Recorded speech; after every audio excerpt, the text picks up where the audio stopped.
శాస్త్రాల్లో పురాణాలలో రుద్రాక్షకు ఎంతో ప్రాధాన్యత ఇవ్వబడింది. ఎందుకంటే రుద్రాక్ష శక్తిభరితవంతమైందే కాదు, ఔషధ గుణాలు కూడా కలిగి ఉంటుంది. అందుకే పూర్వం ఋషులు కూడా రుద్రాక్షతో తమ శరీర శోభను వృద్ధి చేసుకున్నారు. వీటిని కేవలం మనుష్యులే కాదు, దేవతలు కూడా రుద్రాక్షను ధరించి ధన్యులుగా భావించేవారు. రుద్రాక్షను ధరించిన వ్యక్తి సాక్షాత్తు రుద్రునికి సమానమని పురాణాల్లో కూడా చెప్పబడింది. పూర్వం ఋషులు కూడా ఈ రుద్రాక్షను ధరించి కొన్ని వేల సంవత్సరాలకు తపస్సు చేసి అనేక సిద్ధులు సంపాదించుకున్నారు. రుద్రాక్షను ధరించిన వ్యక్తి కూడా సమస్త పాపాల నుంచి విముక్తి చెంది మోక్షం పొందుతాడని ఆనాటి పూర్వకాలపు ఋషులు పేర్కొన్నారు. అయితే వీటిని ధరించడానికి కొన్ని ధార్మికమైన విధానం ఉంది. విద్యుక్తంగా ధరించిన రుద్రాక్ష మహిమ సహస్రాధికమవుతుంది. రుద్రాక్ష పరమశివుని భూషణం అకాల మృత్యువుని జయించి దీర్ఘాయువునిస్తుంది. గృహస్థులకు అర్ధకామాలను, సాధనలకు ధర్మ మోక్షాలను ప్రసాదిస్తుంది. రుద్రాక్ష కేవలం ధార్మికమే కాదు, ఆయుర్వేదిక, భౌతిక, సాధనాత్మక రంగాల్లో కూడా ఉపయోగపడుతుంది. ఆయుర్వేదంలో అనేక వ్యాధులను నయం చేయడానికి దీనితో చికిత్స చేస్తారు. రుద్రాక్షలోని రకాలు, వాటి వల్ల కలిగే ప్రయోజనాల గురించి ఈరోజు తెలుసుకుందాం. ఏకముఖి, ఇది స్వయంగా బ్రహ్మస్వరూపం. ఇది ఉన్న చోట లక్ష్మి నివసిస్తుంది. ద్విముఖి, ఇది సాక్షాత్తు అర్ధనారీశ్వర స్వరూపం, సర్వకామప్రదం.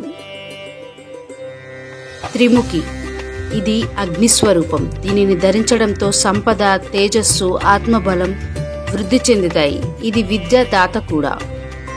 చతుర్ముఖి, ఇది కూడా సాక్షాత్తు బ్రహ్మస్వరూపం. ఇది ధర్మార్థ కామ మోక్షాలలో అనే 4 పురుషార్థాలను ప్రసాదిస్తుంది. పంచముఖి, ఇది సాక్షాత్తు రుద్రస్వరూపం. అన్ని కోరికలు తీర్చి సమస్త పాపాలను సంహరించి మోక్షం ప్రసాదిస్తుంది. 108 రుద్రాక్షలతో కూడిన మాలను ధరిస్తే విశేష ఫలం లభిస్తుంది. షణ్ముఖి, ఇది కార్తికేయుని స్వరూపం. దీనిని కుడి భుజానికి ధరిస్తారు. బ్రహ్మహత్య లాంటి మహాపాపాలను కూడా ఇది పరిహరిస్తుంది. సప్తముఖి, ఇది సప్త ఋషి స్వరూపం. కంఠంలో కూడా లేదా కుడి భుజానికి ధరించవచ్చు. దీనిని ధరిస్తే దరిద్రుడు కూడా ధనవంతుడవుతాడు. అష్టముఖి, ఇది అష్టభుజాదేవి స్వరూపం. దీనిని ధరించి అల్పాయువులకు అరిష్టం తొలగి దీర్ఘాయువు లభిస్తుంది. నవముఖి, ఇది నవదుర్గా స్వరూపం. సిరి సంపదలను పొందడానికి దీనిని ధరిస్తారు. దశముఖి, ఇది సాక్షాత్తు విష్ణు స్వరూపం. అన్ని కోరికలను తీరుస్తుంది.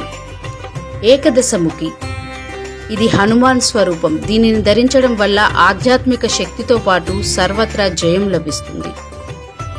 ద్వాదముఖి, ఇది ఆదిత్య స్వరూపం. దీనిని ధరించడం వల్ల నేత్రకాంతి వృద్ధి చెందడంతో పాటు మంచి బుద్ధి, ఆరోగ్యం కూడా పెంపొందుతాయి.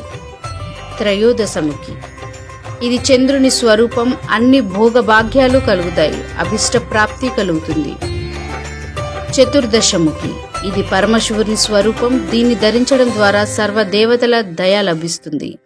సర్వ పాపాలు తొలగి మోక్షం లభిస్తుంది.